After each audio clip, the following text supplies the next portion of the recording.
السلام علیکم ورحمۃ اللہ وبرکاتہ۔ ایک چھوٹا سا پیغام دینا تھا، وہ یہ کہ ہم نماز جنازہ میں جب کھڑے ہوتے ہیں تو امام صاحب یا کوئی ایک بندہ کھڑے ہو کے اونچی آواز میں نیت سماعت کراتا ہے کہ نیت سماعت کر لیں کہ 4 تکبیر نماز جنازہ یا 5 تکبیر جو بھی ہے،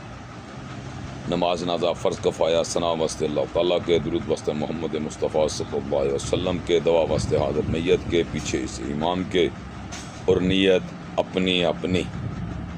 تو وہ بھی وہاں پہ آپ سے، وہ جو آپ جس کو آپ نے اپنا امام بنایا ہے نا